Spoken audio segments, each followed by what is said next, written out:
So Austin is a very busy city, lots of things happening. This Saturday afternoon is no exception. So I thank you all for making the choice to come here for this interesting discussion today.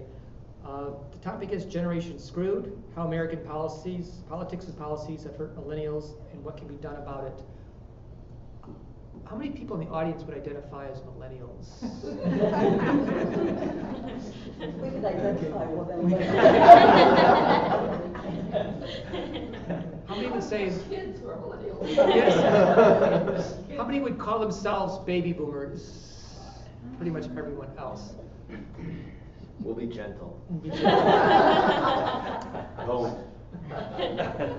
I am kind of an ultimate baby boomer. My wife and I were born in 1957, which actually is the peak year for baby boomer births. And we had it pretty good. The greatest generation, the one that fought World War II, gave us a lot of benefits. I grew up watching Star Trek and the moon landings and listening to the Beatles and watching the Monkees on TV. And all 5 of the kids in my family graduated from college with no student debt. My colleagues at college generally had well-paying long-term jobs lined up 3 months before graduating. My first job I worked at lasted 27 years.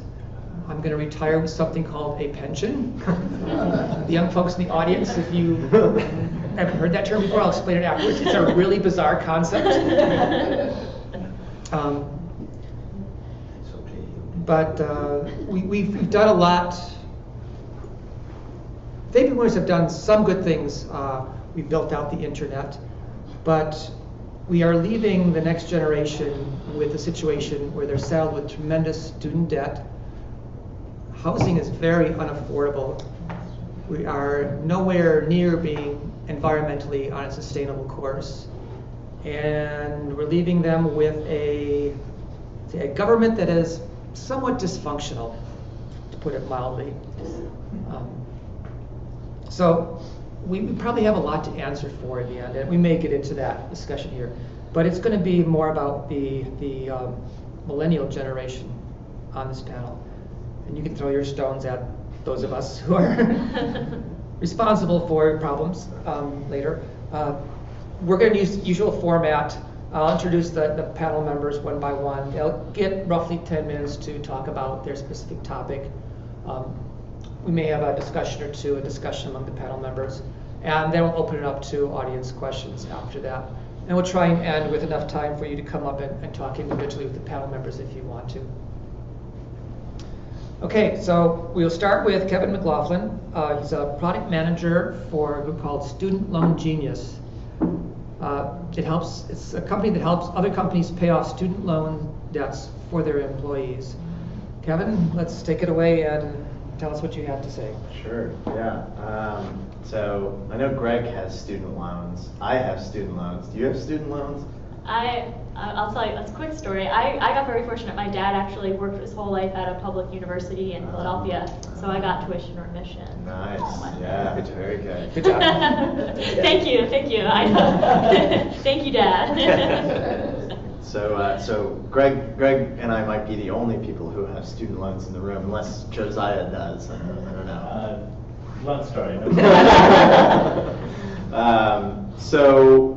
The first thing when we talk about the student loan crisis, I think our first question really should be, is there a student loan crisis? The answer is yes, but probably not for the reason that most people think. Right now, there is over $1 trillion in student loan debt, but that is dispersed among 40 million people.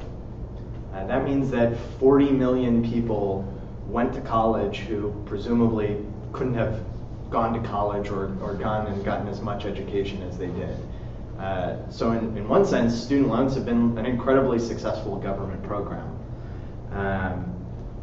But as is often the case, I think that progress is, that is real progress. I don't think that, I'm not someone who thinks, we should go back to the Make America Great Again.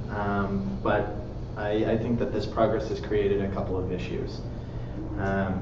So the common story is that the student loan debt crisis exists because too many millennials took out $100,000 to get an English degree, only to work at Starbucks as a barista. And then they end up, working as a barista, trying to pay that off for the rest of their lives. But that story just doesn't line up with the facts. It's actually the case that the higher your balance, so the more money you owe, the less likely you are to default. There's a couple of reasons for that. It's because people with higher balances, like $400,000 or $500,000, they tend to be highly paid professionals, like medical doctors and lawyers. So that's one reason. But the other reason, and the more concerning reason, is that the people who have $5,000 or $10,000, $15,000 smaller balances, they tend to be college dropouts. And paying off $15,000 as a 22-year-old college dropout is enormously difficult. So it's important when we think about student loans, as we'll discuss a little bit here, it's really a problem with our education system, not with the debt. We have to think about how do we limit the number of dropouts, and we also have to think about, can we create paths to success that don't involve going to a 4-year university right after you graduate high school. Another difference from the stereotype is 40% of student loan debt is actually taken out for graduate degrees. That's where all of my debt comes from, actually. I took out $100,000 in student loans to go to Boston University. An interesting point about that is only half of that went to tuition. The other half went to the cost of living in Boston for 18 months. So what Greg's going to talk about a little bit about rising rents, zoning regulations, things like that, that's part of the student loan crisis as well. And all of these issues are really interconnected. Lastly, the people most negatively affected by loans are not baristas with English degrees. They are people who went to for-profit colleges. For-profit colleges, ITT Tech, University of Phoenix, Trump University. These borrowers often take out very large balances, over $100,000 in some cases, for very little increase in earnings potential. I think that there's obviously a lot of problems with for-profit colleges, but one of the questions we should ask is, why do these people feel like they need to go to a diploma mill to get a piece of paper? What does that say about our work culture, right? The most important, really, all of those issues are for people who have student loans today, but really the real problem, the most important problem with student loans is that debt is growing exponentially. Most of that $1 trillion was taken out in the past 15 years. That should terrify us, because that means that even if we forgave all $1 trillion in debt today, in 10 years, we would be in the exact same spot. And Generation Z, which I guess is what they're calling the people who are younger than me, will be just as screwed as the millennials are. So why is that happening? And it's obviously happening because the cost of college is going up, right? That's where the student loan crisis comes from. Like healthcare, tuition has increased exponentially relative to median family income since the 1960s. When my dad went to the University of Wisconsin, as he's fond of telling me, he paid his $200 of tuition by working in the physics lab 4 hours a week for minimum wage. To do that today at the University of Texas, which is not at all near the most expensive school in the country, you would have to work 1,400 hours for today's minimum wage to afford tuition. That's not cost of living, just tuition. So why has tuition gotten expensive so quickly? This is really the most important question. Obviously, there's lots of reasons.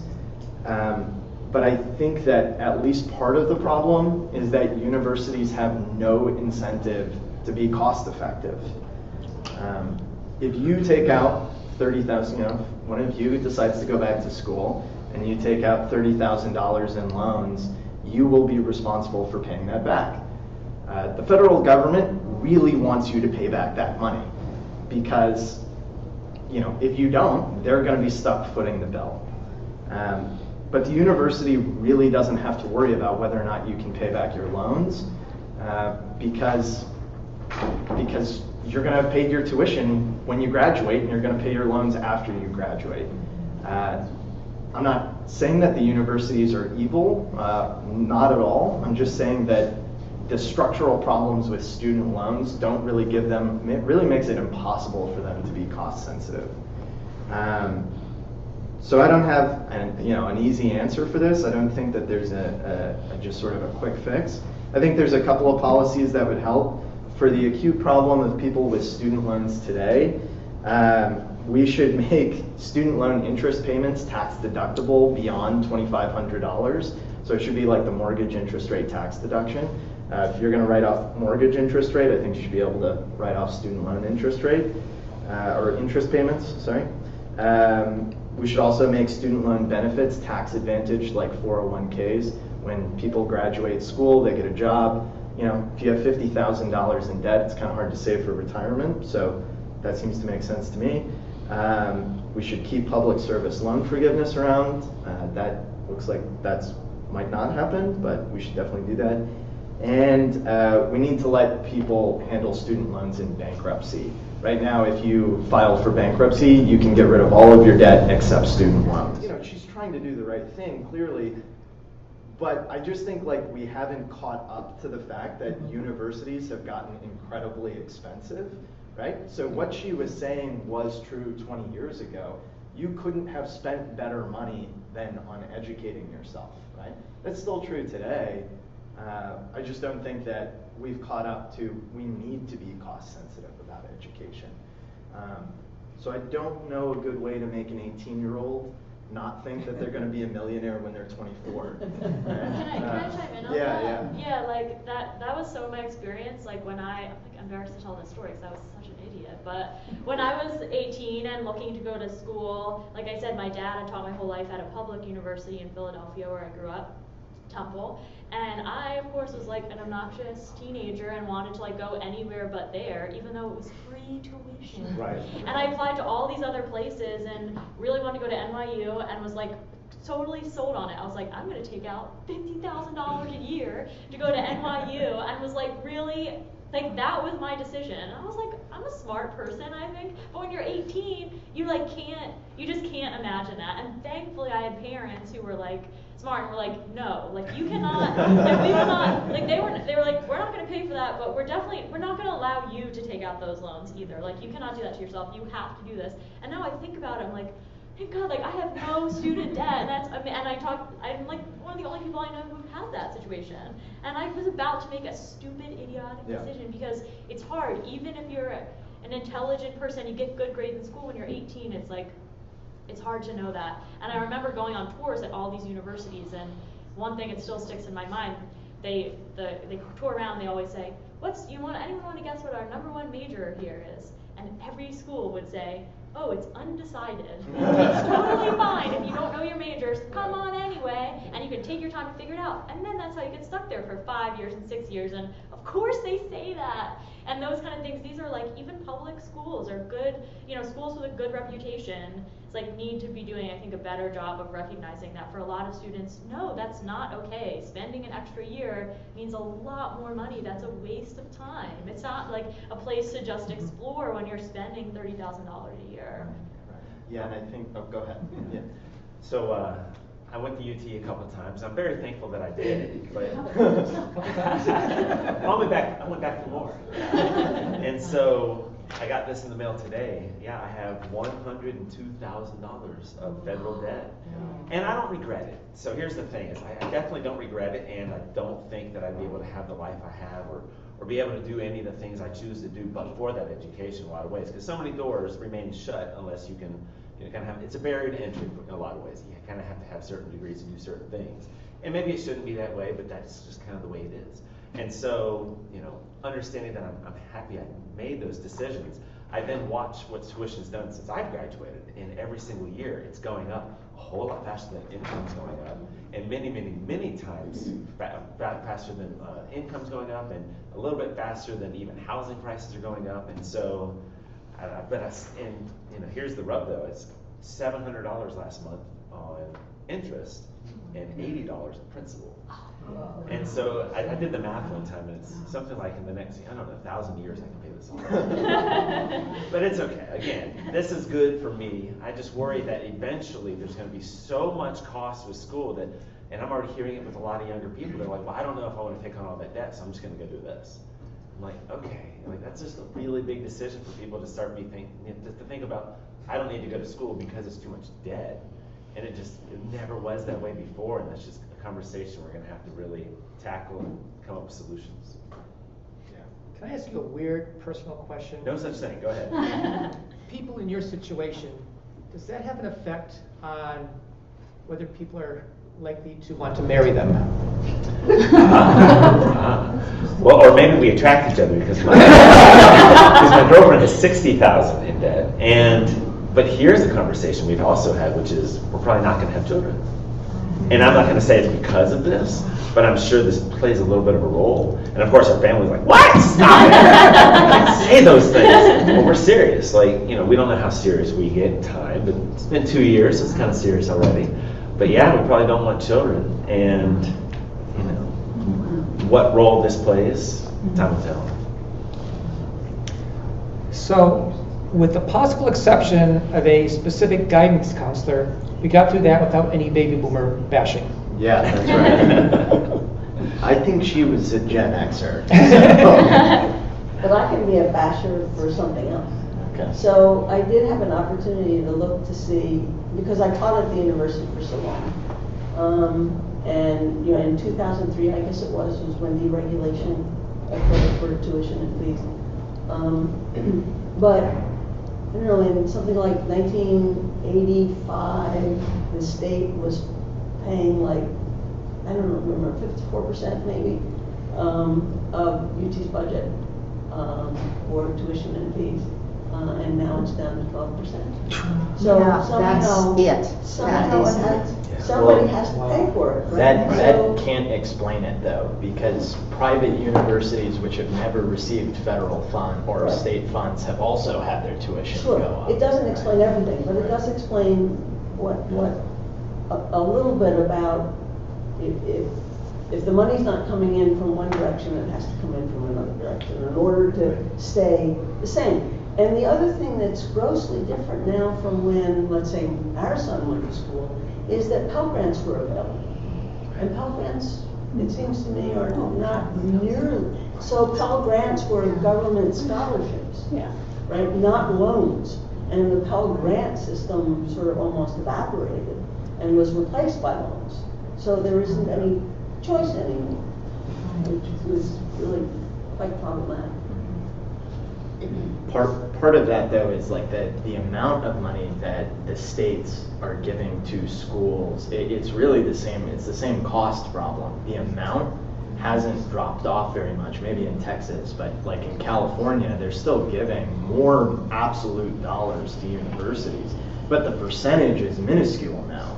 And that's because the cost of college, you know, it used to be if the tuition was $200, the state could afford to give you $180 worth of your tuition, right, or all of it, right? But when it's $20,000 to go to a state school, right, that $200 that the state is going to give you is going to look a lot smaller, right?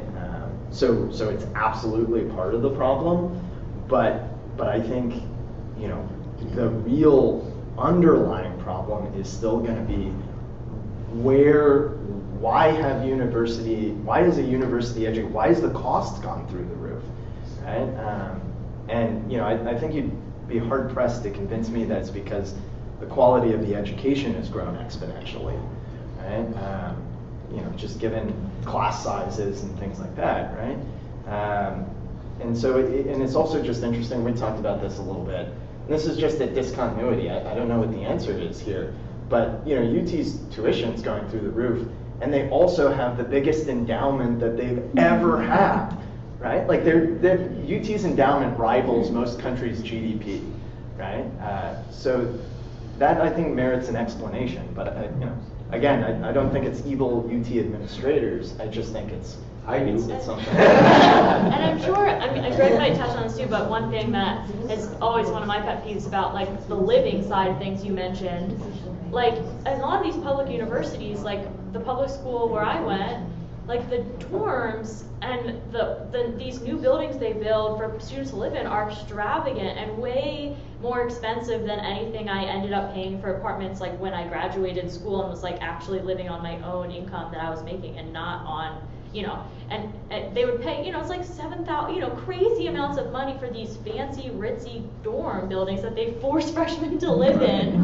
And you're like, this is a public school. I chose a public school for a reason. I do not need or want that, but it's like they keep building it to like put on posters and attract that money in. It's like, gosh, I just want like a simple, sparse thing. Like I'm going to be working, making minimum wage part-time. I cannot afford to live in this like place that you're making me be in. And so many people take out so much loans just for that living. Yeah, 30-year-old Kevin. Yeah, thinks you I could don't cut want that. to live. I don't want 30-year-old Kevin doesn't want 18-year-old Kevin. Exactly, that's totally true. Right, when you're 18 again, you're like, 18-year-old this is Kevin wanted to awesome. live in the nice dorm, right? Yeah. Okay, So we're gonna do audience questions later, Okay. but let's actually move on to the next topic here. Well, my question was about the Pell Grant. Are we in a Pell Grant crisis, like for undergrad versus graduate, or is it about the same in terms of Pell Grant? Should we take them out or not?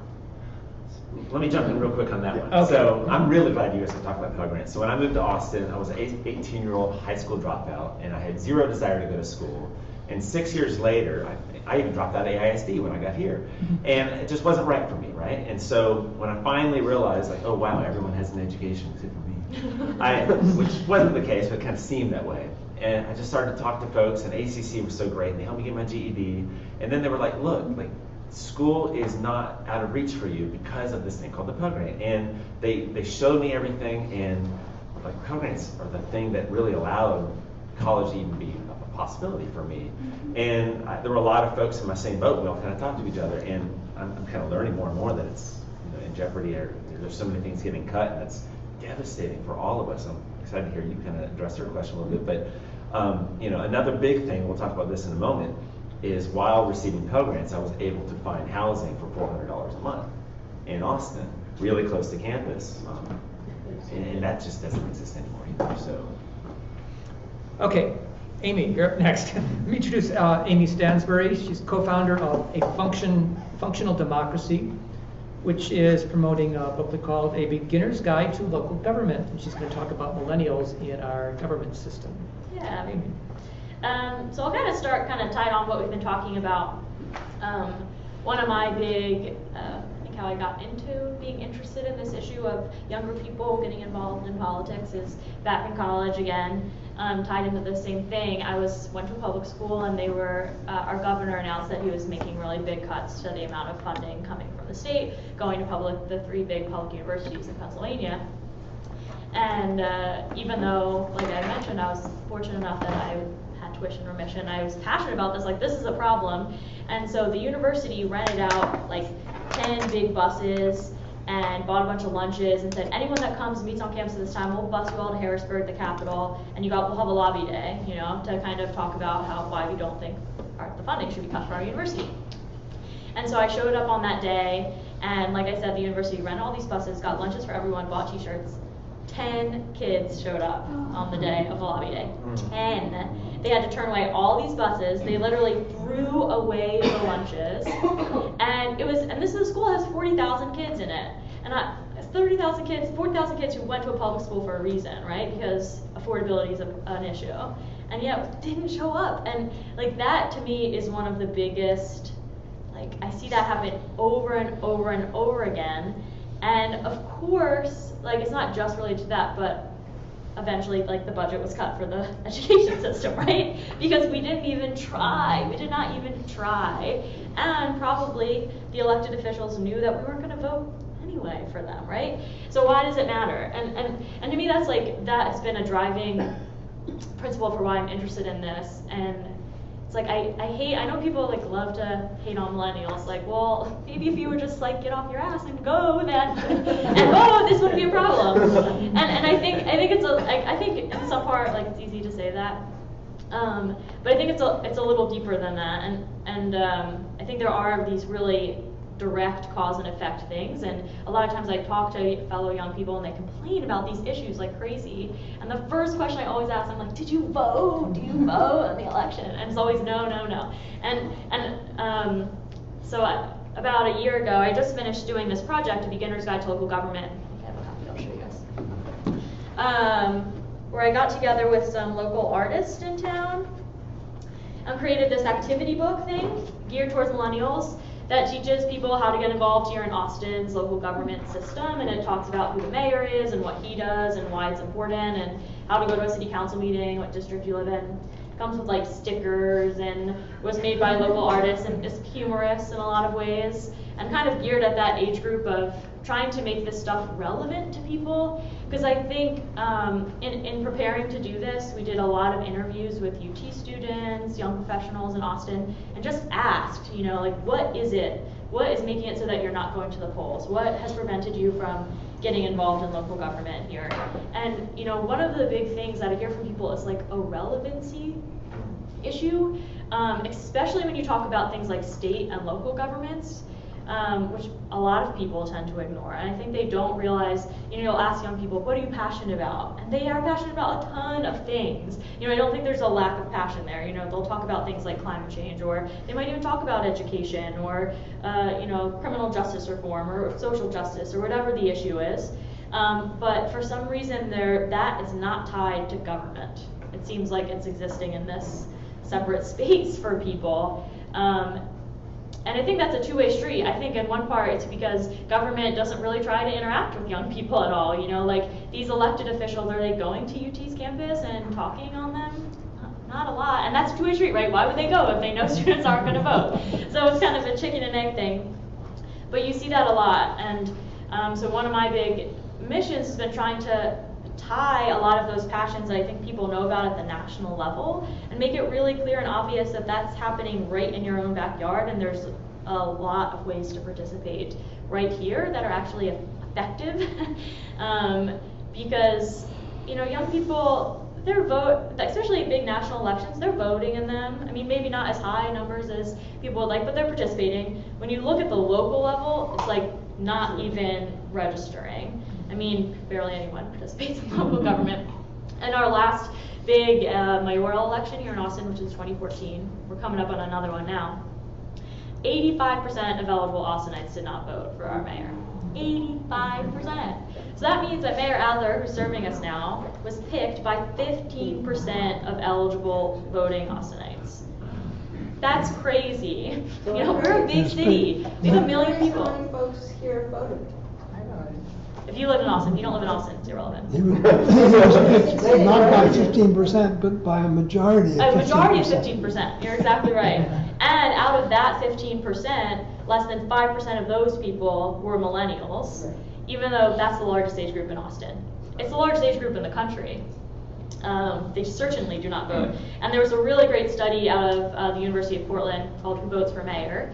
And they kind of went through all the 50 biggest cities in the country and analyzed exactly this, like who is voting for mayors in cities across the country.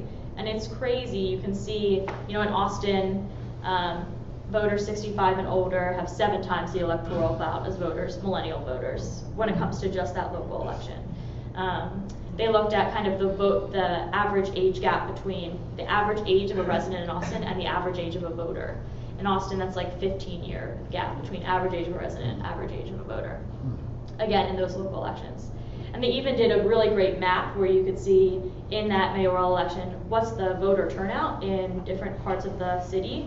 Some parts of East Austin had less than 1% voter turnout rate, which basically means that you have entire age groups of people, entire parts of the city that are completely not participating in that process, or not having the opportunity to have their voice be heard.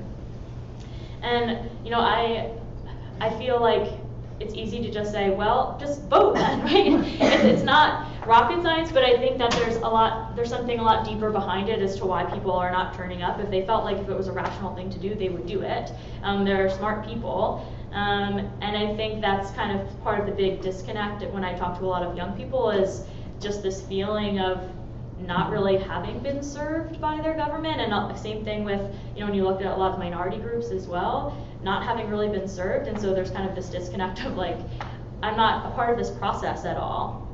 And so I think that it's going to take some work to try and bring those people into the local process and start to think, how do we actually truly engage young people, not just having a city website, for example. Like, that's not enough. And I know the city does tries to do engagement online. And I've talked to some folks who are in charge of that, and they ask, like, why are young people not showing up at our meetings? Why are young people not showing up at our events?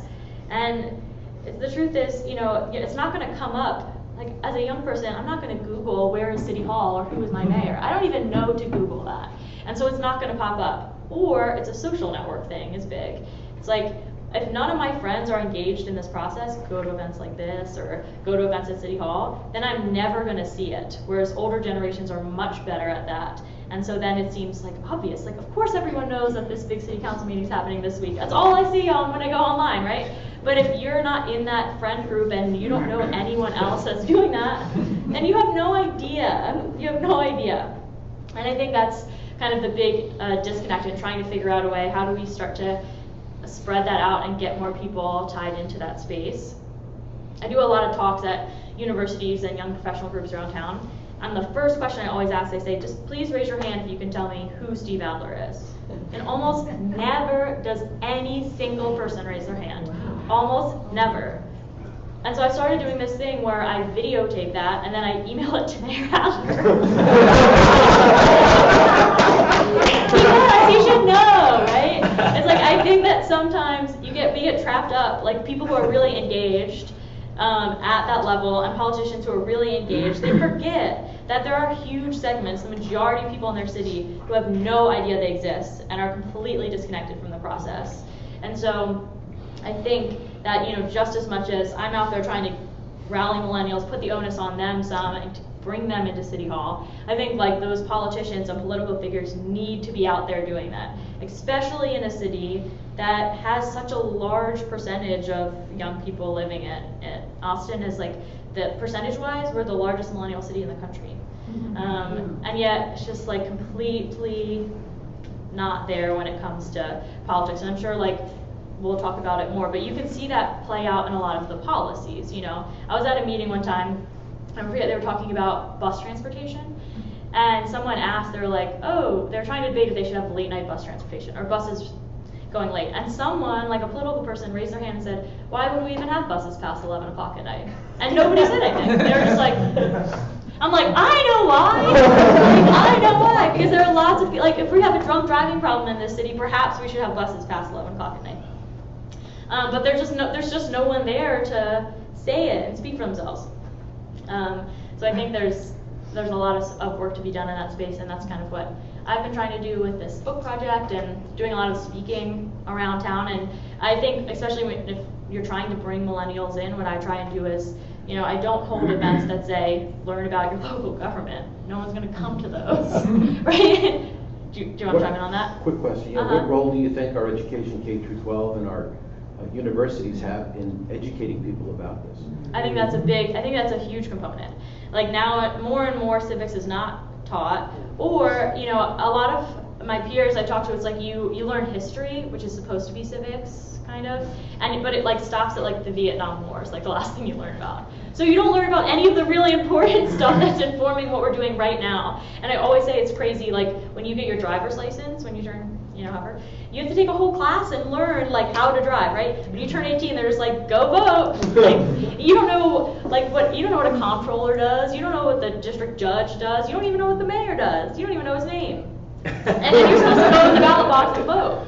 And so I think there's and part of it, I've talked to teachers, I think there's a real fear amongst teachers to talk about politics in classrooms because it becomes such a hot button issue, and it's a shame that somehow that's become a political or partisan thing, just purely telling your students to vote or telling them, like teaching about the election. And those are exactly what teachers should be doing. And there is a nonprofit group in town that's doing some work on that. It's called Generation Citizen. I serve on their board. Full disclosure, they're awesome. And this is what they do. They're a national organization. They just recently launched a chapter in Texas. And they work to have embedded in the curriculum in these history classes or civics classes, like action-based civics, they call it. So the students actually get to think in their community, read newspaper articles, pick an issue that they care about, and then throughout the entire course of the semester, they go through the mechanics of how would I make this change at the local level, and it's awesome. Like they had kids that dealt with like small things from like bullying in their school to big issues like issues around ICE and what kind of information the schools are allowed to pass out to their students. They had actual students go to a school board meeting and kind of shame these school board members about their actions or inactions. And they said the school board members were so shocked to see students there, which is another crazy thing. Students should be at school board meetings, right? This is their school. So it's been really cool. They do like a Civics Day event, kind of like a science fair. You get to see their projects every year. And it's really cool to hear 17-year-olds talk about gentrification in East Austin and the research they've been doing, and they call their city council member about it. And I think what a lot of young people don't know, and I try and impress upon them, is that so few people engage in our political process, which is sad and depressing, but that's also a huge opportunity. And you know, a young person walks into City Hall, city council members listen. Like we just City Council recently overturned our curfew, late night curfew for kids. And you know, there were teenagers that came to City Hall that day and they say, listen, like we have after school jobs, we have to be out past 9 o'clock at night, like we have that right. And City Council listened because it's powerful to have young people show up to these meetings. I think that's key to know. Do you think like maybe City Hall could have more events, maybe to reach out in some way to like the high schools, or maybe send representatives since the teachers don't want to speak about it directly to the students? That's a great question. Can we? Because somebody asked the question after you said. Yeah, I know. So I guess I should have been taking questions. Reel it back in. We'll address that when we finish the panel. But I know, but he asked the question, that's why I asked the question. I know. I just followed. Okay. Thanks. It was a really good question. Yeah. I want to address that too. That's my bad. Sorry, guys. Okay. We want to move on. It just occurred to me that maybe if we make voter participation and student loan eligibility together, it might be an interesting combination. Pell Grants. Right? Pell Grants, Yeah. even better. Yeah. So our third panelist is Greg Anderson, City of Austin Planning Commission. He's also involved in Austin Habitat for Humanity. Joined the team in 2015 after spending 5 years in City Hall as policy director for Austin Mayor Pro Tem Cheryl Cole. He serves on the Austin City Planning Commission now, and he's a UT graduate. Woo! Got debt to prove it. First, can you guys do me a favor and raise your hand if you know Steve Adler? Good. So, if you guys had a chance to read that article, so this is called Generation Screwed. Have you guys read that Huffington Post? Yes. You got to check it out. A couple shaking heads. It's an interesting read. I had noticed it before you guys reached out. I'm really glad you did. Wow, it's phenomenal, and it's the perspective of a young person today, which is quite different from the perspective of a young person 15, 20, 30 years ago. And if we continue that trend, you can only imagine where we're going to go. So, can you do me one more favor? Can you raise your hand if you've heard of something called Code Next? Okay. For those of you who aren't into Code Next, could any of you throw out 20 seconds, Phil, what do you think Code Next is? If you don't really know, like, what are your thoughts? What do you think? Oh, I've heard of it, that's what you're posting. No, I have no idea.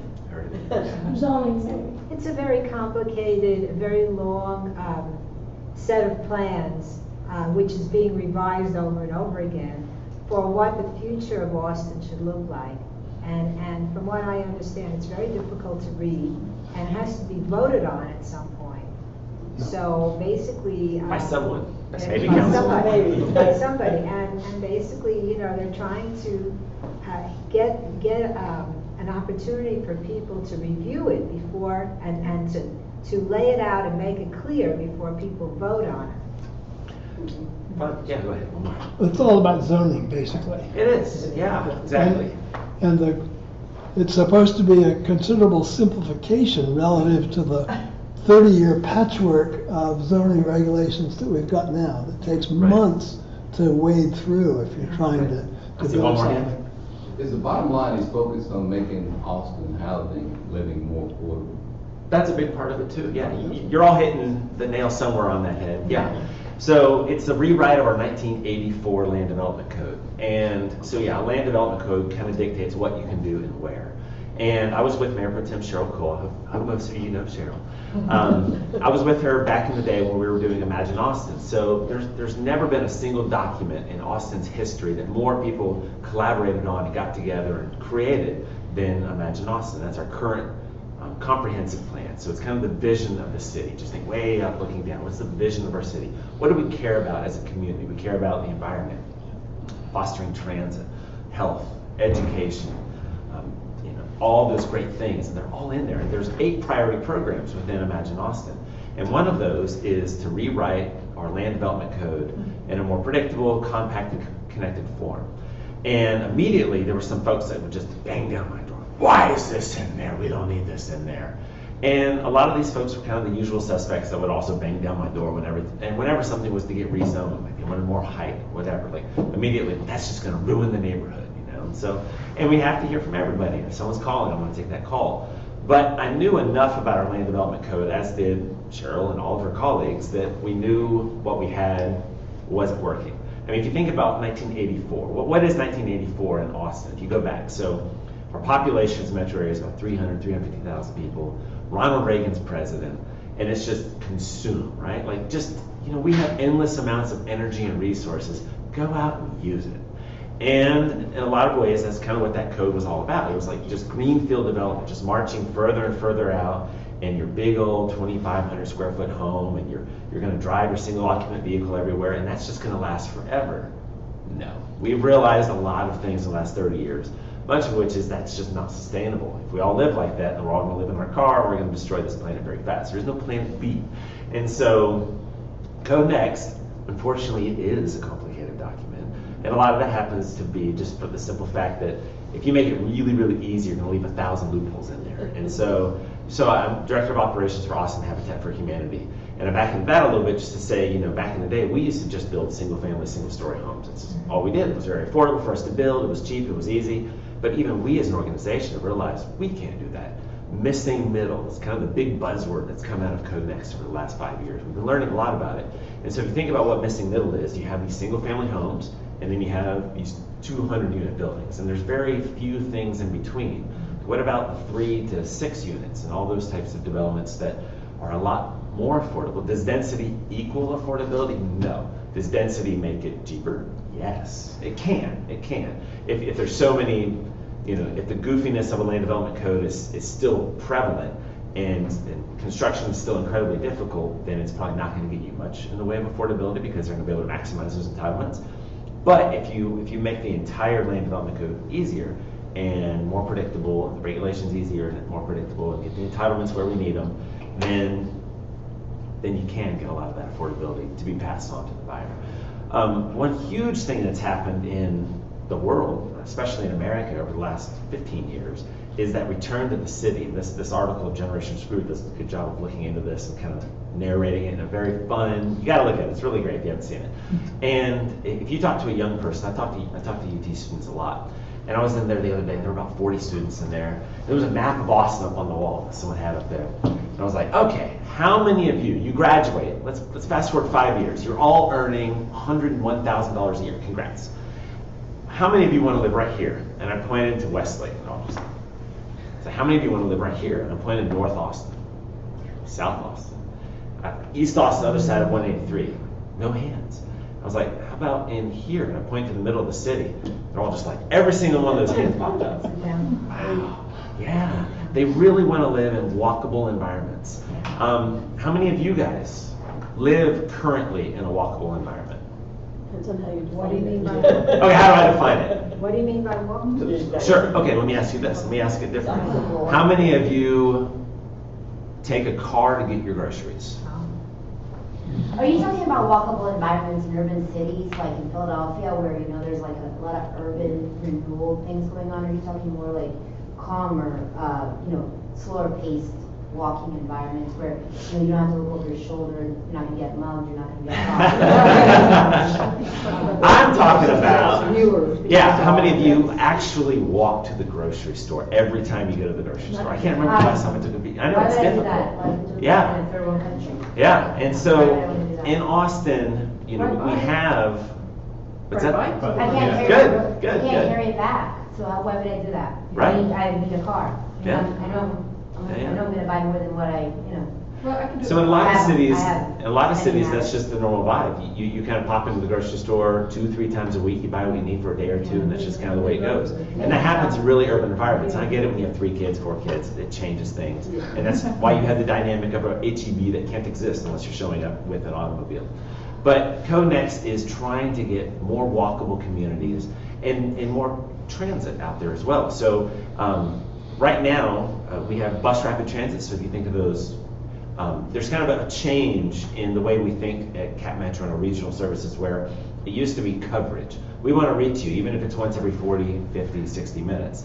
Well, the problem is, you're not going to just not think about it, jump on the bus, if you have to wait maybe 30, 45 minutes. However, if that bus is coming every 12 minutes and your average wait's going to be 6 minutes, you're not going to think twice about it. You're going to go stand at the bus stop. But then it has to be supported through the jobs on that corridor as well as the homes in that corridor.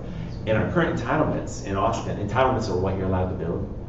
We don't allow for the fostering of transit to occur. And so that's one of the things that Code Next was going to try and do.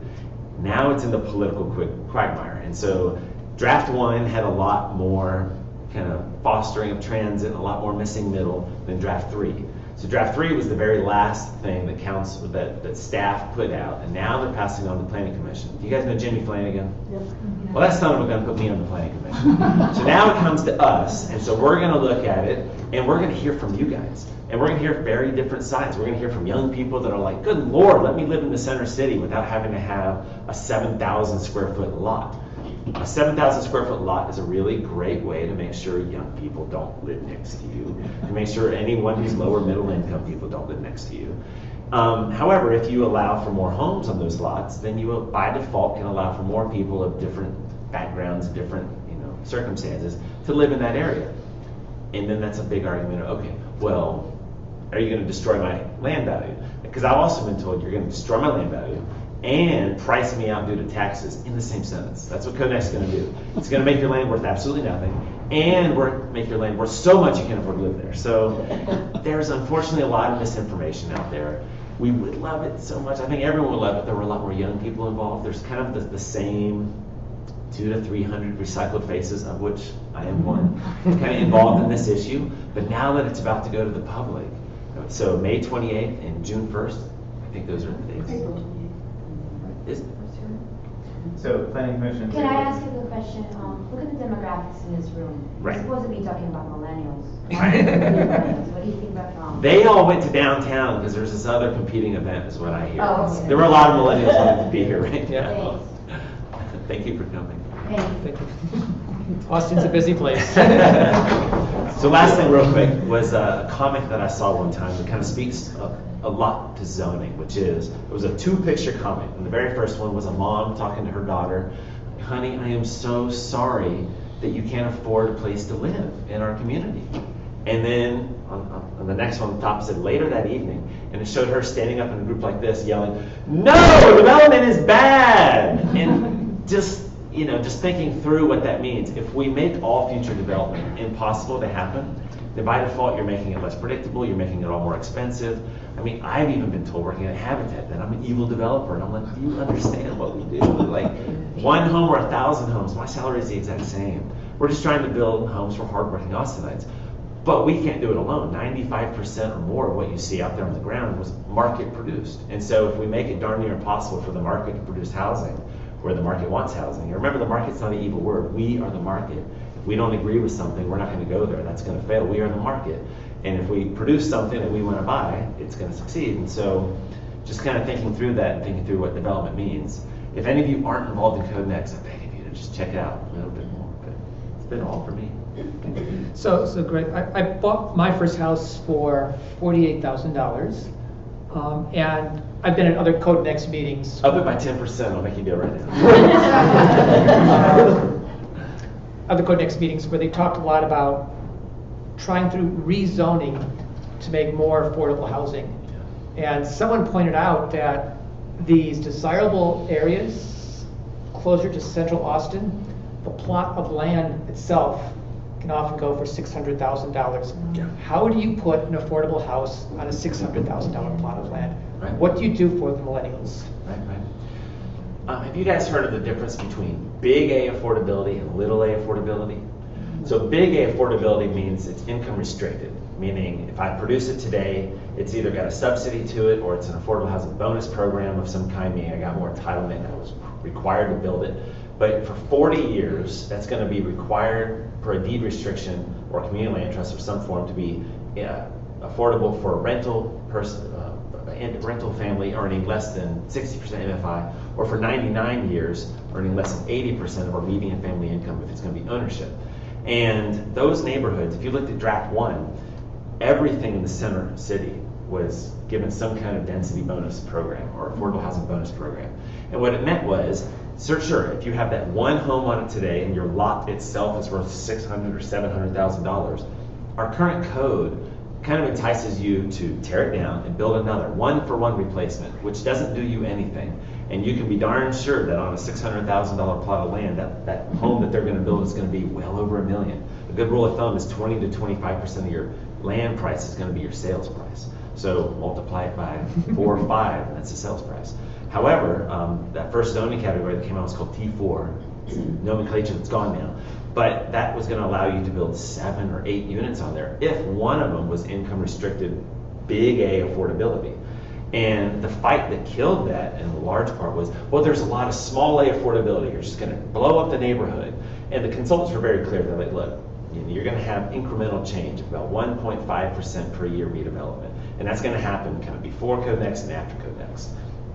And so if you were to allow smaller homes and more homes on that property, by default the market rate homes are going to be a little bit more affordable. And then you get that big A income restricted unit on there as well that's going to be permanently affordable for many number of years, probably the life of that structure. And so that was the way the consultants were suggesting that we do it. And that was the way, so Guadalupe Neighborhood Development Corporation, Mark Rogers put that idea in my head years ago. He's like, Habitat, GNDC, we can't go into these neighborhoods that we used to build in a lot, and we can't build affordably because you can only put 1 or max 2 homes on there. And when the land is worth over $500,000, we're not going to do it. Our board's going to slap us. They're going to be like, no, that's a waste of our resources. We can't do it. However, when we're allowed, knock on wood, Austin gets there one day, when we're allowed to put 4 to 6 homes on there, then we can do that as well. Joanne. So it seems to me that one of the problems that Code Next may have faced initially was not, and something you said in the sense below your breath, but resonates with me and I think a lot of folks here, is that in fact there is a different housing need for someone who is single or young or a couple versus somebody who has 3 children versus somebody who's 65 and retired. So the housing needs and wants are very different for all of those. And I think that what, in my estimation, because I'm fairly active, right, is that all of the concentrated effort was in affordability and taking one lot with one house and making 6 or 7 units on it without talking about where that house was going to be located.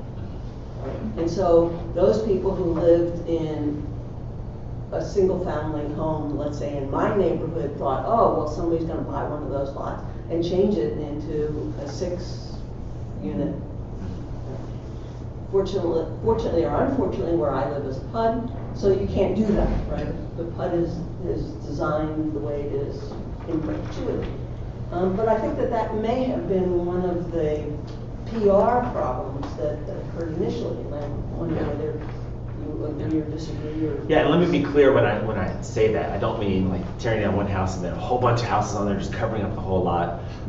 What I meant was kind of, it's more of an apartment mansion form. So it looks still like a single family home, but it might be, we've all been in them, they're charming. You can open one door and there's like 2 or 3 doors right there for homes, and you go up the stairs, 2 or 3 doors up there. That's just illegal in our current code. And so, but you're right, that's not the right fit for a lot of families. Even Habitat, we have a community going up in Delia Garza's district near William Canyon and Pleasant Valley. And one of the things Code Next is also going to help do is better parking standards. So Habitat's building this community, and this is going to be kind of more family oriented. We also have a downtown product that's going to be much smaller units, kind of for retired folks or single folks or dual income, no kids, that are just wanting to be in that walkable setting that don't have kids with them. But in that community out in Delia's district, we have to have 2, like when you look at our chart of what we're about to build, it's this unit's 2+, 3+, and the plus is actually another bedroom that we have to trick the code. And I'm fine to say this because it's a ridiculous rule in our code. We're kind of required to build parking spaces for 6-year-olds under our current code. And that makes absolutely no sense. So that's one of the other ways that, and I'm kind of talking to Center City for a lot of those neighborhoods. But then there's also opportunities definitely on our corridors. It's really cool because even when you do hear the fire and brimstone side of Code Next, there's a lot of agreement even there that our corridors should and could be doing a lot more for our city. I mean, we just passed this really big bond package and we're about to invest a whole lot of money in our corridors. But right now, we make it to our most of the properties that are still undeveloped on our corridors are infeasible to build in a lot of ways. We should be able to allow more height, more homes, a lot more things to happen there. But so reducing parking requirements for those areas that we're looking to build for families, and allowing more to even happen on those properties. Because I have 2 14-acre properties under development right now. One, Capital Metro is excited to talk to me about. The other one, they're not. And the one that they're not is because the single-family homes are not going to have enough of a draw to get folks over there. And so we have to think through. One big thing about affordability is what does housing cost really mean? You can't just look at housing and say housing alone is all that matters for the cost of housing. You have to take housing plus transportation, whatever that looks like, plus utilities. If a friend tells you, I live in an affordable home down in Buda, are they really living in an affordable home, or are they now spending most of their time in their car, away from their family, maybe have high electric bills, living in a single-family home bombarded by the environment, versus living in a smaller home the home might cost more living in Central Austin, but now they're taking transit, now they have shared walls so the utilities are less. I live in a condo on East 6th Street. My highest bill has been $65. I don't own a car. When I was talking to my lender quite literally told me, Greg, you have to sell your car. You can't afford your home and this. And so I was like, okay. And thankfully I live in Central Austin, so I'm allowed to do that, but we're just, this code could allow more people to live like that. Yeah. I'd like to open this up for questions, and I do want to avoid this becoming just a Code Next discussion here. And I'm going to start with the question I squashed earlier because I thought it was a really good one. She left. I wonder, when you go to UT, how many people raise their hands when you say how many people have heard of Code Next? Oh yeah, that's definitely not. At the Urban Development Society, it was the whole room. So yes. That's the demographic. Does anyone remember what the question was that she asked? Whether there was a Pell Grant crisis of some kind? No, I think there was the one she was making a comment about millennials not being here. Yes, That's why she's here. Okay, the very persistent one. Me? Yes. Oh, I just wanted to make a point about bringing it back to the millennials. At least in my experience, and single-family homes and living in it, as what families need today, I have a feeling that a lot of millennials actually are opting to live in smaller homes, even as they have families. I've known families that have kids who choose to say, I'll live in a 2-bedroom house, but I want to live in central Austin, so that I don't have to drive and commute. So I think the idea of what a family needs as for housing is changing with millennial population. Yeah, and I was thinking about the 700 square foot house. These people that I'm talking about actually were wanting to live in an 850 square foot house with a child.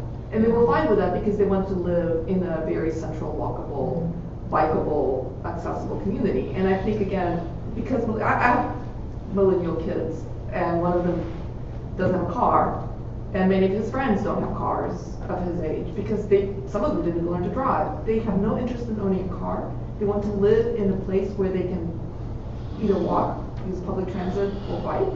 So I think that there's a change in sort of the way people are living their lives with respect to housing and transportation. So I think that's an important sort of thing to remember. Yeah, real quick on that. So at Planning Commission the other day, there was a big discussion about Hyde Park and why Hyde Park is having, Hyde Park is changing a lot. And there was one person who said, look, a lot of families might not want to live in something that's small, and that's the reason Hyde Park isn't attracting families like it used to. To which there was a decent rebuttal saying, well, it might actually be the fact that now for those same homes that used to be very affordable, they're going for $700,000, $800,000, $900,000. And so there's definitely, in my experience, there's definitely a whole lot of folks willing to trade smaller just for location. Location really is the key of real estate, more so now than ever. Okay, so I'm going to jump around geographically. Okay, you said you had your loan, and you're paying, what, $700 a month interest? I thought these loans were supposed to be low interest. It's a Fed loan, and it's 6.9%, I think is what I thought they were it is. supposed to be 5. All of mine were 6.8%. Yeah, all of them. That was when interest rates were 0, right? So this was in 2011, right? Like interest rates were 0, right? And all of mine were 6.8%. I didn't know it had gone up so. Paula. But again, to be clear, I'm not a guy. A question for Kevin, and then I'd like to make a supportive comment about Generation Citizen. Kevin, you talked about the need to look more broadly at the purpose of education, the values that we're trying to get to for the end result, and then why the pricing problem continues. One of the things that I'm wondering whether you've observed or heard about is that there have been some pretty specific conservative pushes against public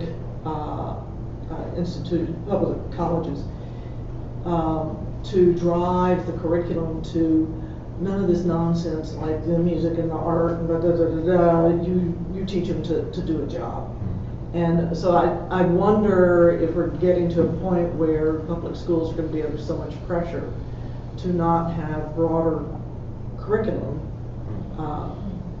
which, having been in the business world, you learn to appreciate. You don't want just the MBA that only knows the finance stuff. You want somebody that can be creative and can be holistic in their thinking and those kinds of things. So I sort of worry about where the drive for education is going to take us to get lower costs. Maybe corporations saying, well, then you only need to teach these things. Yeah, sure. I think that in some ways, like, we're just getting to the point where we're expecting too much out of universities, right? Universities haven't changed very much since the 1850s, maybe a little earlier. But it used to be higher education was very distinct from like going to a trade school, right? And I don't know that where the line is there, right? But we're so one problem is the university education is making up for bad high schools, right? A lot of the time. This happens at UT all the time. I was a junior at UT, so I was upper division classes at UT, and we were going over how to write a thesis statement for an essay, right? That's putting too much on universities to make up for high school general education, right? A little bit, I think. That's part of the problem.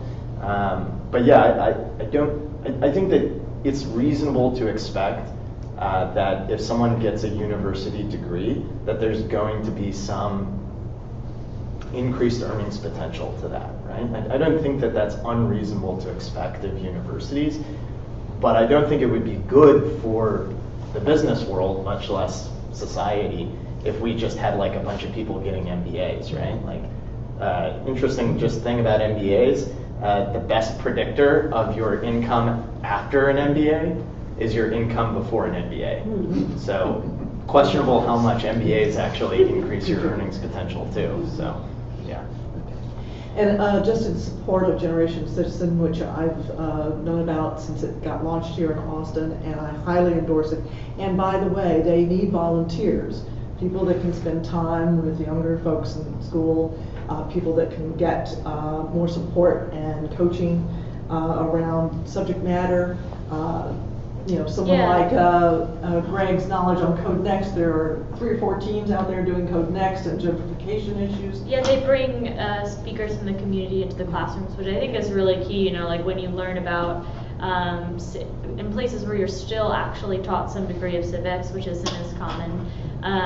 It's like always very national focused and pretty generic, like this is how a bill becomes a law, that kind of stuff. But actually seeing it kind of teaches you a lot more of the nuances of these are the right people to talk to. This is kind of how you effectively use social media to take pictures of yourself or video yourself while you're speaking at that city council meeting and garner media support around it. It's been cool to kind of see that. And even they had kids, remember they did a presentation recently on Code Next, and it was cool to see 16 and 17-year-olds like talking about Code Next. I wanted to bring them to City Hall and be like, you should teach everyone about Code Next. There are plenty of people in our community who've never heard of it, and these young people were able to get their heads around it. Cool. So they need people that can speak to the class if you have a specific expertise. May 1st is their Civics Day, which is the science fair of civics, and they need judges. So people like us every day, people can listen to these young folks, make their pitch about what they found and why they have solutions.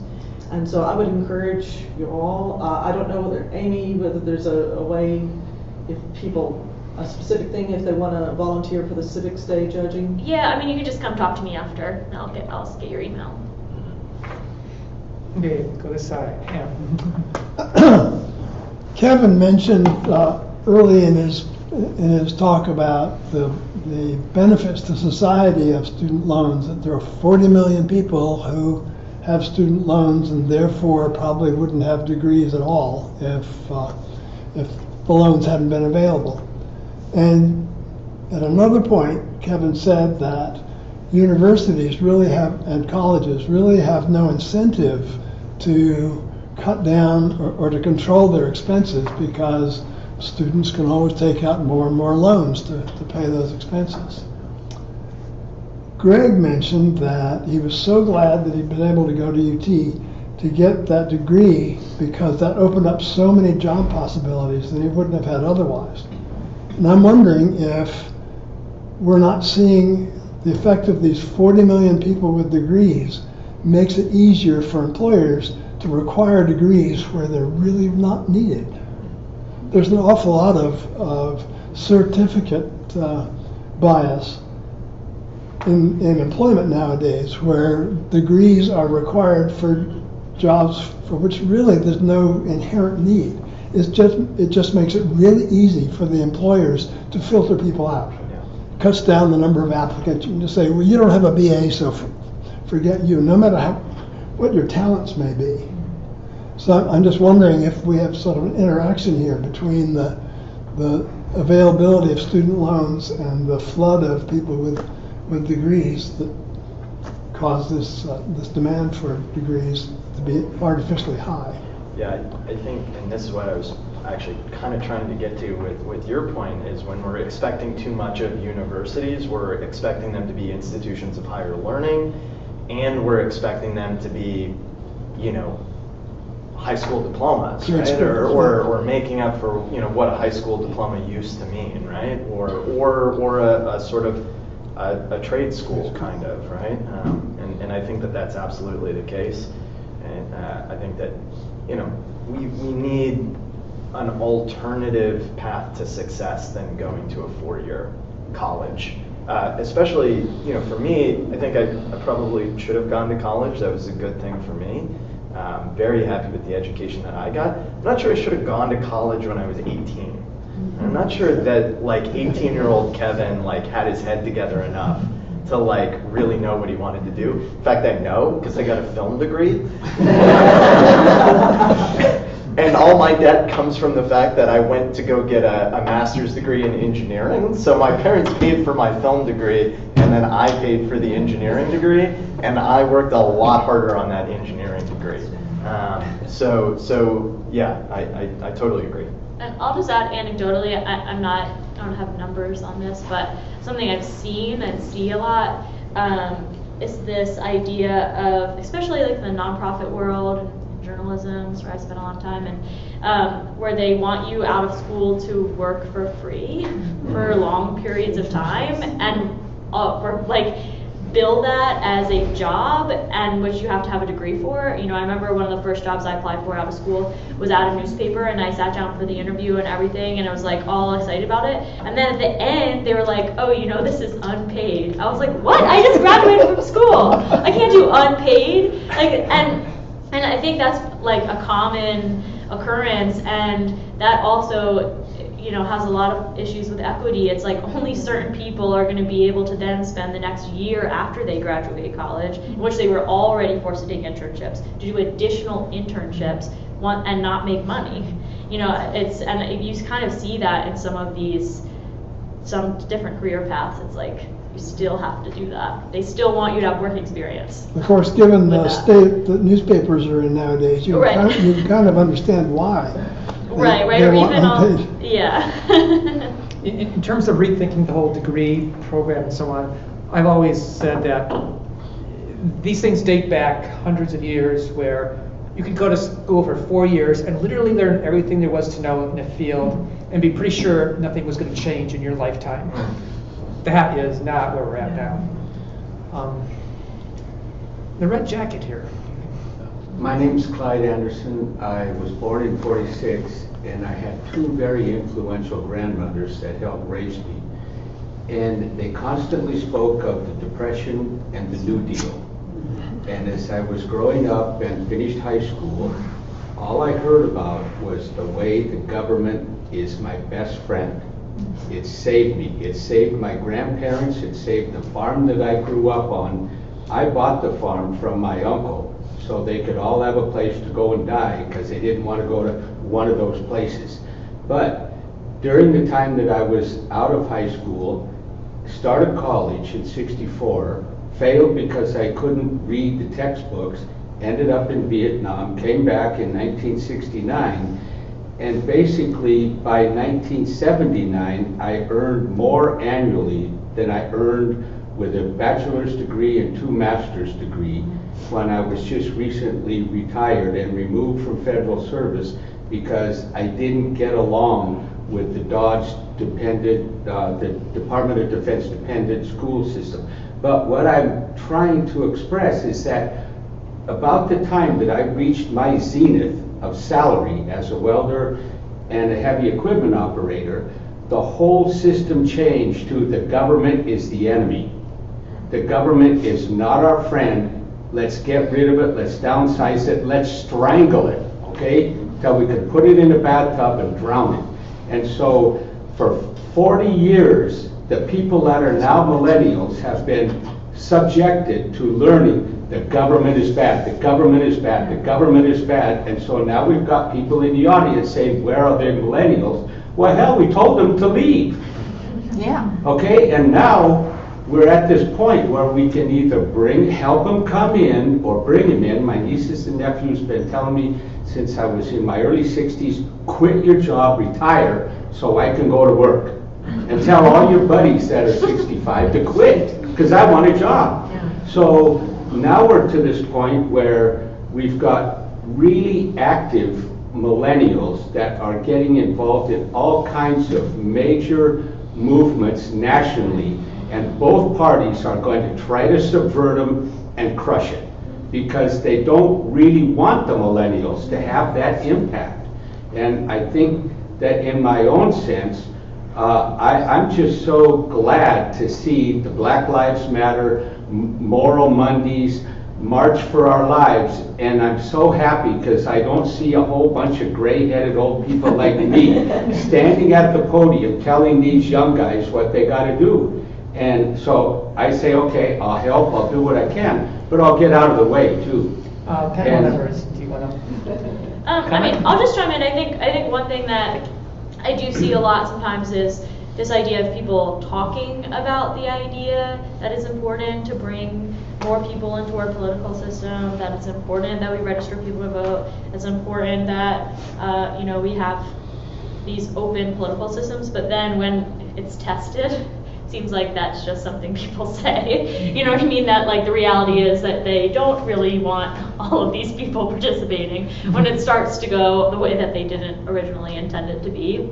And sometimes like I even see it just at a smaller level in Austin. When you look at some of our city's biggest civic organizations or organizations of power and nonprofit organizations that do a lot of activity at City Hall, and they have these executive boards or these leadership board positions, and a lot of the time they're all filled up, and they're generally of an older generation, and you don't see those seats opening. And then those same organizations ask, like, why don't young people join our organization? It's like because they see no opportunity to advance and actually have a say. One of my biggest pet peeves is a lot of organizations in town do this thing where you have the real organization, and then they have a young professional component. And the young professional component, they just like appease with happy hours, right? They're like, here's some beer. And like, we like that, right? But there's only so many times I'm gonna keep going back to some meeting where all I'm being given is free beer,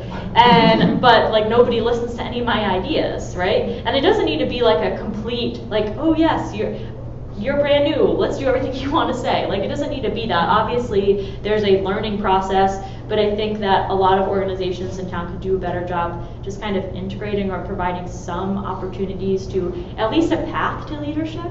I recognize that, second you join an organization, you're not going to be in charge of it, but just the idea that you can see that if you continue to stick with it and participate, that you might actually get to have a say. I think there could be a little bit more of that opening of the door. It's more than just beer and Facebook. Like, you need to provide real opportunities to be listened and heard, And mentorship, I like And that. mentorship, yeah, that's huge. Question over here. I have to say, for my own emotional health right now, I have to admit that I'm about to burst. And largely because so much of what you're saying I've dealt with. 30 years, I've been a political science teacher at Austin Community College. I just retired. And these discussions you're having, were routine. Yes, we are more afraid to teach political science, and the administration makes it that way. That's another story. But what I want to get to Kevin, and we talk about generation screwed. The notion that an individual or individuals are being screwed, where does it come? What direction is that coming from? So a lot of it is coming from our generation, and you cited a lot that we've done or failed to do, or just being human. We let pass, let slide too often. But to what degree, you guys recently out of college, to what degree is your generation contributing to the cost? Because you drop courses routinely, you change majors frequently, and you do a lot of instructor shopping. Now I'll throw out a question here. Do you know the graduation rate at Austin Community College or community colleges around Texas? No, Texas-wide, 14%. Austin Community College, somewhere around 8%. So what's happening to the rest of those who have Pell Grants and all kinds of loans and money? And I tell students every semester, don't waste your money. Go drop the course. I'll tell you everything you need to know today so you can decide, I'm not going to do this work. Go drop the course and get your money back. But you know how many students disappear? Never go drop the course, never get a refund. And they're on some scholarships, but they're mostly on loans and grants. And we're not looking into how much waste, how much student debt comes from that. Well, I'm interested in what you've seen. I know what teachers say, and by the way, what teachers say nobody listens to. But I know what teachers know and say. What's your observation about students' contribution to that debt? Sure. So like I said, if I had to pick like the biggest problem with student loans, it's dropping out, right? But there's two sides to that story, right? you got to start going to college to drop out, right? And so there's a timing question, which we talked about a little bit. You know, when is the right time to go to college, right? For everybody, it's not going to be when they're 18. And then there's going to be, I really think that it's just like at this moment, or maybe we're past this moment a little bit, but for a while, right? For a long time, it was considered the only path to success was to go get a college degree. And so a lot of people enrolled in college that I think in previous generations didn't, right? That's not to say that anybody who wants to go to college should be able to go to college, and the government should help them go to college and make sure that that's the case, because education is a really important and good thing. But the question is just like, is a university always the right thing? And community colleges, I think, are interesting, right? Because they're not the stereotypical 4-year degree that people go to, where you really got to buy all 4 years. If you go to 7 semesters of UT and drop out, like, you are screwed, man, right? Like, you took out a lot of loans, and like, so it's not the education that matters then, right? Because like, you should have 7/8 of the salary that you were going to have if that was the theory, right? Like, no, it's that you finished the degree, right? And there's good reasons for that, I understand. But I do think that what I'm trying to express not very well is that the question is, why are people dropping out at higher rates now, right?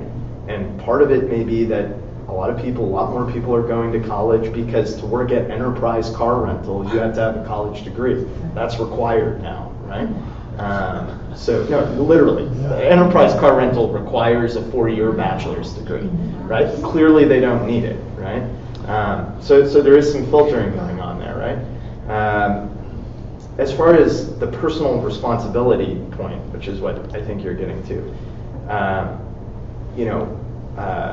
despite the title of the panel, I'm an optimist, right? But I think part of optimism is that everybody has a responsibility for themselves to do better, right? Like that's inherent. If we're just screwed, then like, let's just go drink an IPA and forget about it, right? Like, whatever, right?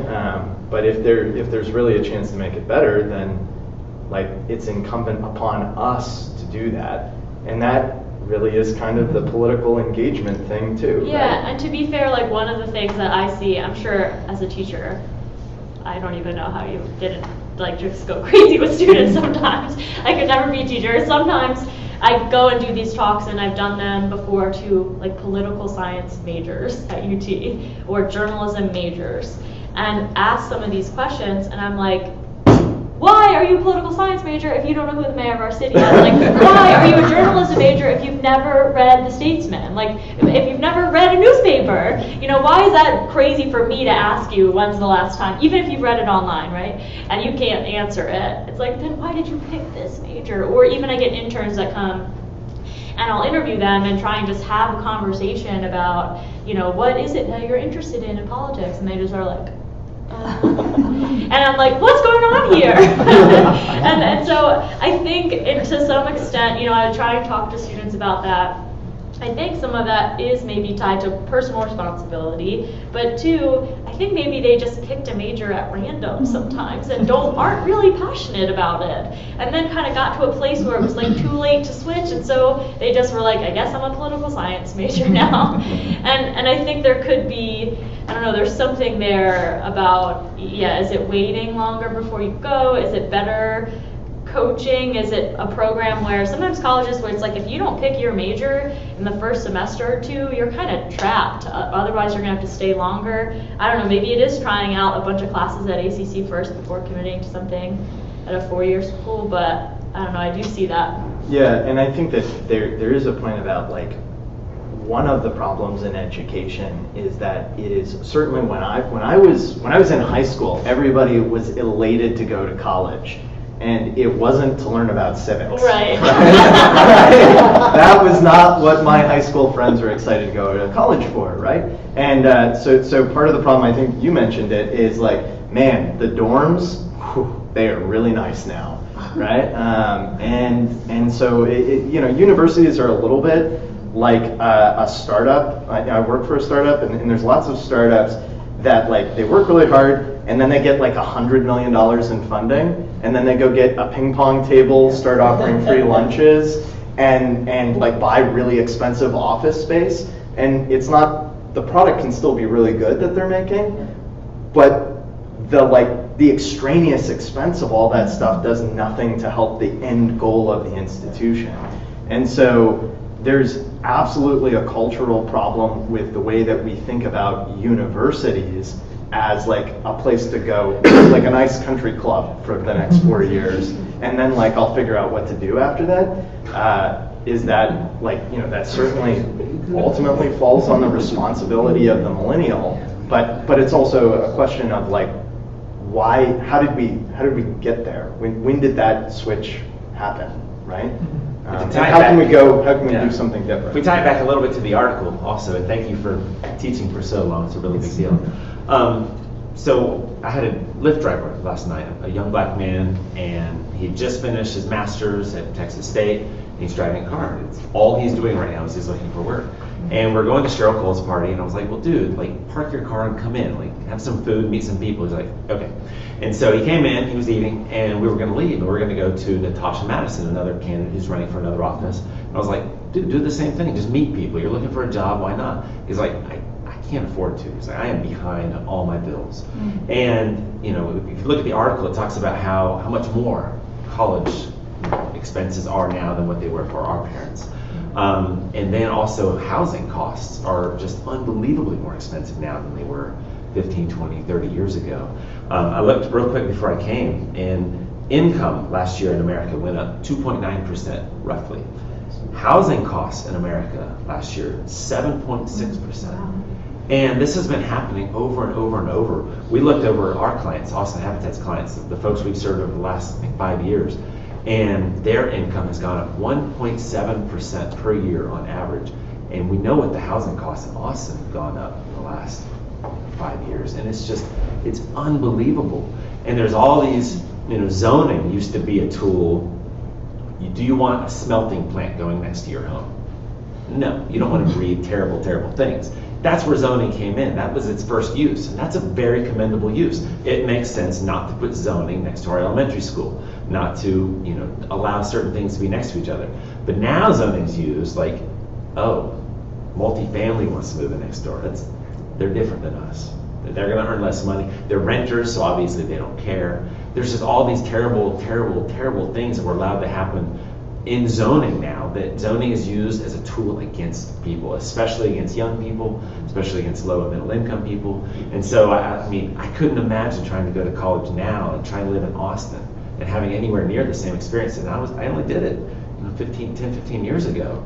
And just overnight what's happened in the city. And then I talk to developers, I'm like, why don't you build more? Why can't you do this? Why can't you do that?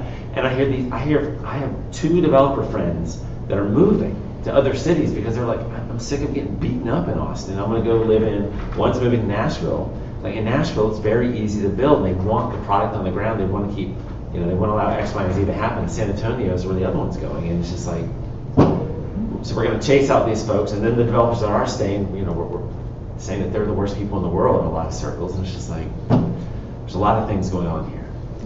I want to get to 1 or 2 more questions before. You've been very patient. Yeah, well, no, I'm interested. One of the things it seems to me we're thinking about, as you spoke, about a cultural change in this country. You used to have something called the common good, which, people thought in terms of what was good for people. When I went to UT, and I went as an older student, I paid $500 a term, and that was back in 88, 89, right? I think that the cost, these kind of costs, I know people at the university, I don't think the professors are getting this kind of money. I think it's really about the fact that the state is not paying the amount of money they used to. They're not supporting schools the way they used to. And these are things that I should think millennials would be very, very concerned about, because they're well, they're paying now. If they ever do get kids, which maybe they won't, they're going to be having the same issues. And so I really do think there's something about discussing the kind of responsibility that government has and that we should be expecting of them. And what the kids have been doing about March for Life, the gun situation, they have been the most bright spot that I have seen in years. And we really have to make them see their power, and the millennial, but the younger ones too, because that is the most, that just lifts your heart. Thank you. So maybe Generation Z will be okay. Oh, that's who did the March. I haven't had a chance. Yeah, go ahead. My question is sort of a follow-up on, my kid went to college 20 years ago, a little more than 20 years ago, and I work in higher education. I worked in higher education for years. And so 5 or 6 years, you know, he's having a lot of success, calls me and says, I need to go back to school to get my MBA, and I'm checking, I can afford it now, and because his college was, you know, he came out debt-free. And to get an MBA, I want you to check out these universities that I can go to get my MBA. They're about $100,000. Would you check them out and tell me what you know, which one you, this I've narrowed it down. I said, you shouldn't go. And he went, you know, because he's always right. You know, he was a corporate communications major, he's always right.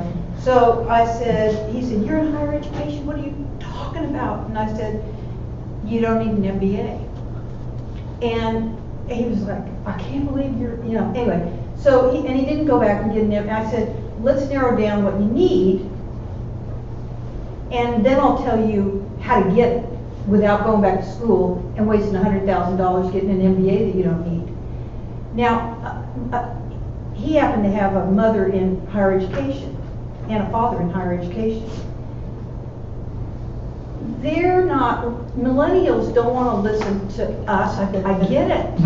You know, I get Nobody it. wants to listen to their parents. Yeah, exactly. How does this was 15 years ago, and now it's even worse, I think. You don't need an MBA. You think you need an MBA because you have to have a BA degree to work at enterprise. Right. Okay, so the message is out there that you need an MBA, and you should probably pick up another master's degree while you're there and spend more money. So it feels to me like the millennials are only going to listen to the millennials, but I don't understand how this is going to happen, because there has to be, you know, no offense, but an end to $100,000 of student debt, and you're thinking about not having children. And I get it. You know, well, your mother's, you know. Go have a schnauzer. You know, I get that, but how? Okay. I guess I just don't understand how things are going to change, because the truth is, you're not going to listen to us. Okay, Pat. Sure, let me jump in, since Okay. I do have an MBA. Yeah. I know that. I got that. I mean, for me, I'm so atypical, I think, with most students. I mean, I still had a chip on my shoulder after I finished undergrad. I was a high school dropout for 6 years, Right. and that weighed so heavily on me. I just never felt good enough, and I felt I had to get this other degree. And then I finally felt overeducated. I was like, okay, fine, I'm overeducated for my intelligence level anyway. And so, you know, I got it. But what's really scary, we talk about dropouts and whatnot. I was 2/3, 3/4 of the way through the program. Each semester was costing like $10,000 or $20,000, whatever. And they were, you know, all this debt was coming in for free, all these, you know, loans. And then they suddenly said, oh no, because of X, Y, and Z, you're no longer eligible for loans. I'm like, what? Yeah, and I mean, I don't even remember how I put it all together now. I think I begged every favor I had in the world. And most people don't have that, or many people don't have that ability to just suddenly put their hands on a lot of money that I've since paid back. You know, but to just borrow money that's unsecured, you know, there's no kind of recourse for those folks. it's really difficult. And so I was still shocked that they allowed me to get this far. They let me bury myself and then almost took it all away from me. Like, they tried. It was really crazy. And it was the government that just suddenly said no. But, I mean, it's out there more and more, and it's only getting worse. I mean, you've got to have this degree to get this. You've got to have that degree to get that. And to some point, I mean, we're all culpable for this. I mean, there's just so many groups that are allowing this, almost encouraging this, and it's just going to be also weird to like think the opposite narrative of that. Of no, you don't need a degree, and don't get a degree, and you know, what if you don't get a degree because your situation, you don't have enough money? And I'm just wishing that we could figure out more ways to have society as a whole, educate society as a whole, without putting that burden on that next generation. Now it's just the newest generation, the one we're going to try and screw the most. So working in tech, I just think that there's like an interesting thing that's happening in technology is there's these boot camps that are like these 6-week boot camps where you go and you learn how to code. And I promise you, like, if you go and you learn how, like, the latest and greatest, like, JavaScript framework, like, you will have a job, right? So there is, like, there has to be, like, alternative models to education, and you know, the job market or the companies, like, they will catch up to this eventually, that, like, you know, this guy with the master's degree is not any more qualified than the guy who went and like took a 10-week boot camp for what I need, right? Like, not, you know, I have a master's degree. I think like getting higher education is great. That's really important. But it's not required for, you know, in 10 years, if we're having this discussion and you need a master's degree to work at enterprise, like, we haven't solved the problem, right? Okay. Two final questions. Guy in red, and then Joanne, and then we'll wrap it up. Yeah. So I think the image from earlier that really stuck with me is when you had when you were pointing out different parts of the city and asking all the young people like, okay, where do you want to live? Where in the city do you actually want to live, right? And it's all like the central Austin, and the people who are already living in central Austin, like, they're not going anywhere either, right?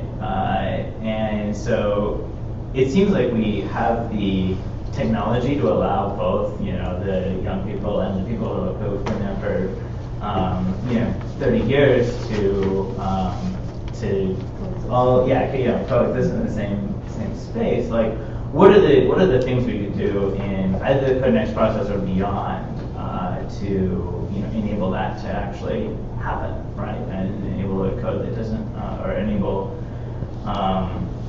development patterns that don't push young people further and further out of the city. So Terry Mitchell, he's built tens of thousands of homes here in Austin. He kind of put it in a way that's simple. Like, there's two things we can do to reduce costs. It's more homes and smaller homes. I was at one of those events that I mentioned earlier last night, and I talked to a guy who lives in Hyde Park. He lives in a single family home that he owns. His lot is 17,000 square feet. And per the zoning of Hyde Park, he's not allowed to put anything else on there. And so you're talking about this grid in the central part of the city that he wants, because there is the idea of like displacement. Of course, it's very bad, especially when it's not something that person is choosing to do. But this is an individual who is land rich. He's like, I live in a park in the middle of the city, and the city is requiring that. And so, that's one of the things we really hope to get with Code Next is the ability to have gentle density placed in certain areas and just more homes. And, if we can really bulk up those corridors and allow, think about, so right now, most of our corridors are capped at 60 feet. There's nothing magical about 60 feet, except it's really good to entice cheap wood stick frame construction. I have a feeling that the mayor of 30 years from now is going to want to reach back and slap us all and say, why did you encourage so many cheap wood frame buildings that are now falling apart 30, 40 years later, instead of allowing 90 feet, 120 feet, things that really require more substantial construction materials, concrete, steel, and that will be the affordable housing inventory of that day. If you look at most of the affordable product on the ground today, it was built 30, 40 years ago in a time where there weren't riots on the streets for every zoning case. I heard the other day. Like right before we passed the current code. Yeah. I heard the other day that for the adoption of the 1984 Land Development Code, one person showed up to speak. Can you imagine that? So now that you know, now that our favorite pastime is to fight development, what does that look like 30 to 40 years from now when the affordable product on the ground at that time is the stuff we're supposed to be building in abundance today? We got a long way to go. We have a long way to go. I want to give the final question to Joanne. Okay, so I have one comment and one question. And the one comment that I would have, I understand about the enterprise and the fact that they don't need to have a college degree. But there is a difference between somebody who can code and somebody who has a degree in computer science. Sure, Right? absolutely. And one of the differences is that a coder is going to be will stay in that same job for a long time, or maybe not, because they don't know how to get from place A to place B in the coding environment. So once their coding experiences have been exhausted, they're out of a job. So there is a difference between those two. The question that I have is, Common Ground for Texans has been trying for, we started in 2013 and we're in 2018 now, at least 4 years to attract millennials to come to our programs. And we have been unsuccessful. And we have tried and tried and tried, and there must be something that we're not doing that's right, and we would like to know what it is. Yeah, I'll chime in on this. I talk about this a lot with groups. Like, I think that one, just basic things like location. I don't know a lot of young people that live in this area. And it's that I love libraries, but I don't see a lot of young people going to libraries, to be honest. The new one, except for maybe the new one, they're free. They are free. But in general, I host a lot of free events. If you go to a lot of restaurants, bars, places like that around town, they're more than happy, especially on a day like a weekday evening when they're not going to have a lot of people there anyway, to allow you to use their space for free. If you just call them and say, hey, we'd like to come in and use this, oh yeah, come on in. Nobody is ever here on a Tuesday night anyway, or a Sunday afternoon or whatever. I think those are basic ones. I think just location can be big. And then, more substantially, I think that this is a common misconception that I see the city government do a lot too. It's just putting up a Facebook event, like I said, is not gonna do it if you don't have other younger people in your network that are sharing it with their fellow young people friends, I guess. So I think, it's outreach, and it's not just talking about it. I hear this in Austin a lot.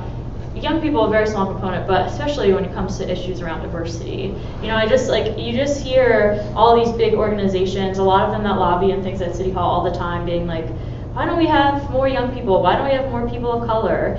And then it's maybe because all you do is talk about it at the meeting and you don't actually engage in genuine outreach. And I think that's hard, and it's a slow process, and I think it starts with you going and listening to other people and just attending events without an agenda, going to other community functions that other people are hosting and just listening, and learning more about different groups of people and what they're interested in and what kind of panels might be interesting or what kind of events might be useful to them, and meeting people and shaking their hands and saying hi. And that takes a long time. You can't just throw something on Facebook to make that happen.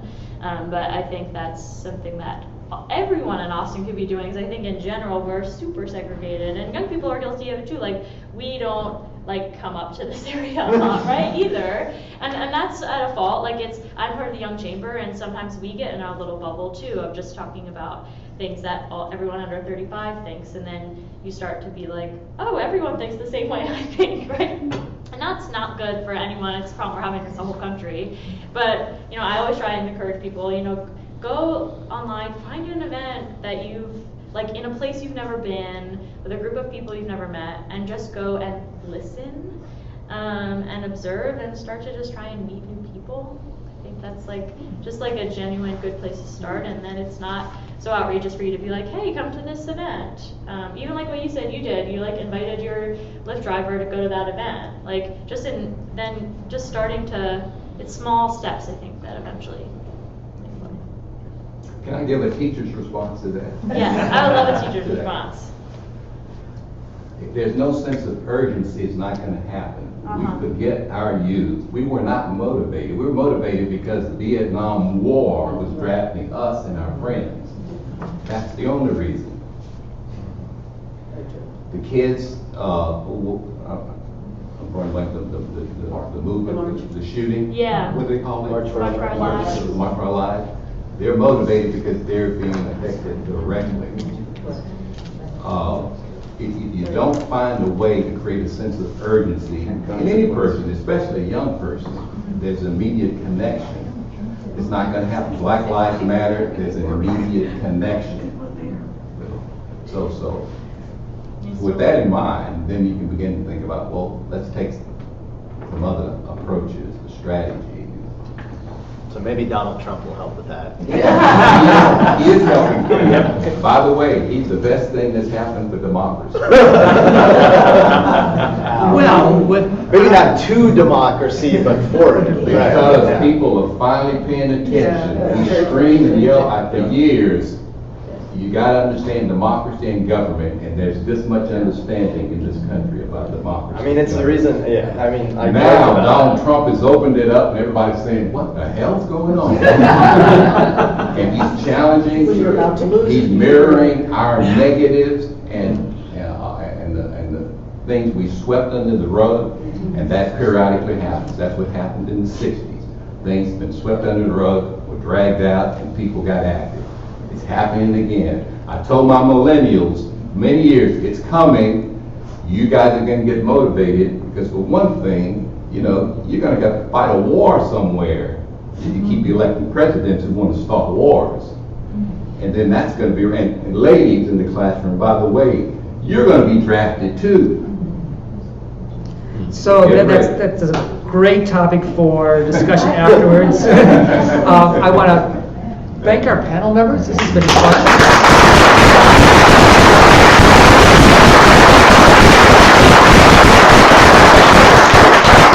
The wonderful questions and participation from the audience. You're a great group tonight. I really appreciate that.